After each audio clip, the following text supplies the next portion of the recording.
नमस्कार साथियों, स्वागत है आपका हमारे इस YouTube चैनल पर। जैसा कि आप लोगों को पता है, उत्तर प्रदेश में जो है विधानसभा का जो उपचुनाव है वो संपन्न हो चुका है और अब जो है विधानसभा चुनाव 2027 की जो तैयारियां हैं, उन तैयारियों में जहां पर एक तरफ समाजवादी पार्टी के मुखिया अखिलेश यादव जी लगातार पीडीए का जो परिवार है उस परिवार को बढ़ा रहे हैं, वहीं पर भारतीय जनता पार्टी भी लगातार विधानसभा चुनाव 2027 की तैयारियों में जुटी हुई है। इसी बीच में हम आपको बताते चले, जिस तरह से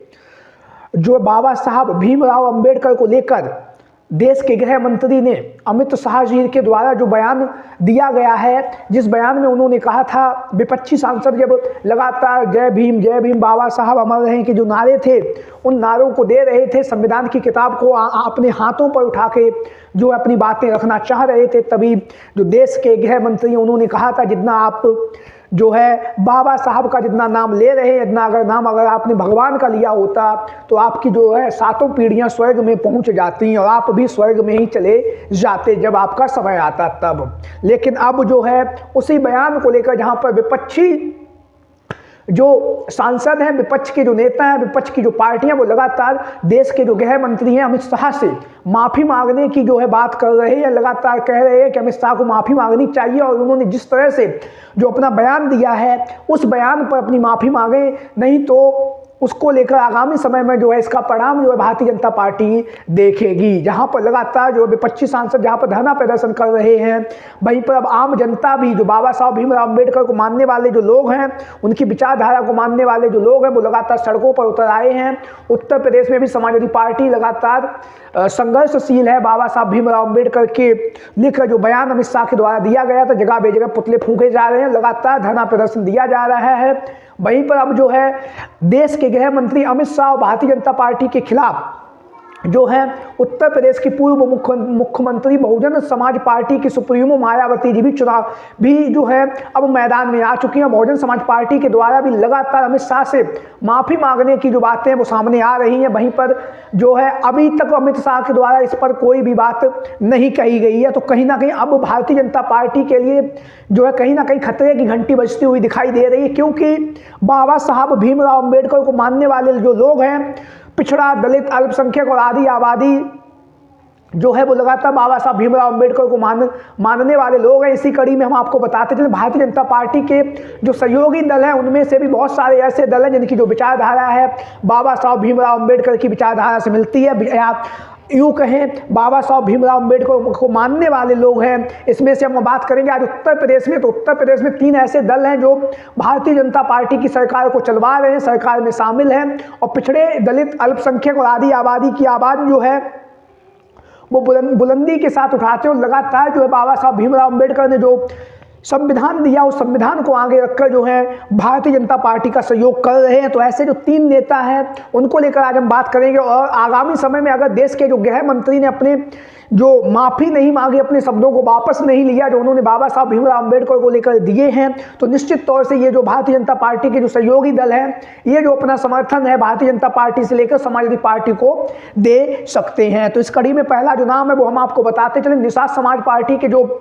राष्ट्रीय अध्यक्ष हैं और वर्तमान समय में मत्स्य विभाग में मंत्री भी हैं, संजय निषाद जो है लगातार बाबा साहब भीमराव अंबेडकर की विचारधारा पर चलने वाले हैं और बाबा साहब भीमराव अंबेडकर को मानने वाले लोगों की जो राजनीति है वो लगातार संजय निषाद के द्वारा की जा रही है और लगातार संजय निषाद को भी लगातार पिछड़ा, दलित, अल्पसंख्यक, आदि आबादी के जो लोग हैं वो लगातार संजय निषाद को वोट भी देते हैं। वही एक कारण कि संजय निषाद के वर्तमान समय में अगर हम बात करें विधानसभा में लगभग 10 से 11 विधायक भी इनके पास हैं और यह मत्स्य विभाग में मंत्री भी हैं। तो उसमें कहीं ना कहीं बाबा साहब भीमराव अंबेडकर को मानने वाले जो लोग हैं उनका संजय निषाद के ऊपर जो है विश्वास करना और कहीं ना कहीं अगर संजय निषाद भारतीय जनता पार्टी के जो नेता है अमित शाह के द्वारा अगर माफ़ी नहीं मांगी जाती तो कहीं ना कहीं संजय निषाद को इसका जो नुकसान है आगामी चुनाव में 2027 में उठाने के लिए मिल सकता है। तो ऐसी स्थिति में संजय निषाद जो है अपनी बातों को रखेंगे, बातों को रखने के साथ साथ अगर देश के गृह मंत्री ने माफ़ी मांग ली तब तो बात यहीं पर दब जाएगी, नहीं तो फिर 2027 के विधानसभा के चुनाव में जो है संजय निषाद समाजवादी पार्टी में भी शामिल हो सकते हैं, क्योंकि संजय निषाद पूर्व में भी समाजवादी पार्टी में शामिल हो चुके हैं। आप लोगों को हम बताते चले, तब इनके जो पुत्र थे ये सांसद बने थे फूलपुर से, जिन्हें आप लोग जानते ही हैं। तो ऐसी स्थिति में संजय निषाद के ऊपर जो है कहीं ना कहीं अब जो है भारतीय जनता पार्टी के खिलाफ मोर्चा खोलने की जो बातें हैं वो लगातार सामने आ रही हैं। संजय निषाद के समाजवादी पार्टी में शामिल होने को भी लगातार चर्चाएं बनी हुई हैं। अगला जो नाम है वो है ओम प्रकाश राजभर, जिन्हें आप लोग जानते हैं लगातार जो है भारतीय जनता पार्टी के सहयोगी दल हैं। वर्तमान समय में 2022 के विधानसभा के चुनाव में अखिलेश यादव जी के साथ में चुनावी मैदान में उतरे 6 विधायक जो हैं जीत कर विधानसभा पहुंचे, और ये जो है वर्तमान समय में मंत्री भी हैं। जहां पर ओम प्रकाश राजभर के ऊपर भी अब दबाव बन चुका है, क्योंकि लगातार जो है पिछड़ा समाज जो इन्हें वोट देता आया, पिछड़ा दलित अल्पसंख्यक समाज, वो उसके द्वारा जो है अब ओम प्रकाश राजभर के ऊपर भी जो है दबाव बना हुआ है। और ओम प्रकाश राजभर ने कहा भी है, संविधान की बात को उन्होंने रखा भी है कि ना राम ने दिया। जब पूछा गया एक इंटरव्यू में कि बराबरी का हक और अधिकार किसने दिया, तो उन्होंने कहा ना राम ने दिया ना रहीम ने दिया, अगर बराबरी का किसी ने अधिकार दिया तो वो बाबा साहब भीमराव अम्बेडकर के जो संविधान ने दिया है। तो ऐसी स्थिति में अब जो है ओम प्रकाश राजभर के जो बगावती शोर है वो साफ तौर से देखे जा रहे हैं। और अगर अमित शाह के द्वारा अपने शब्दों पर माफ़ी नहीं मांगी गई तो कहीं ना कहीं ओम प्रकाश राजभर भी अपना जो साथ है वो छोड़कर समाजवादी पार्टी में शामिल हो सकते हैं, क्योंकि पूर्व में भी समाजवादी पार्टी से वह गठबंधन कर चुके। तो 2027 के चुनाव को ध्यान में रखते हुए जो है ओम प्रकाश राजभर के दल बदलने की चर्चाएं काफी तेजी के साथ चल रही हैं। इसी कड़ी में अगला जो नाम है वो है अनुप्रिया पटेल, जिन्हें आप सभी लोग जानते हैं वर्तमान समय में मिर्जापुर की सांसद हैं और भारत सरकार में जो है वो मंत्री भी हैं। वहीं पर उनके जो पति हैं आशीष पटेल वो उत्तर प्रदेश की सरकार में मंत्री हैं। तो कहीं ना कहीं पिछड़ों की राजनीति करने वाली अनुप्रिया पटेल का जो अपना दल है सोनेलाल, अपना दल सोनेलाल है, तो जो जिसकी वह राष्ट्रीय अध्यक्ष है, तो कहीं ना कहीं अब जो है अगर देश के जो गृह मंत्री अमित शाह के द्वारा अपने शब्दों को वापस नहीं लिया गया तो कहीं ना कहीं जो है अनुप्रिया पटेल को भी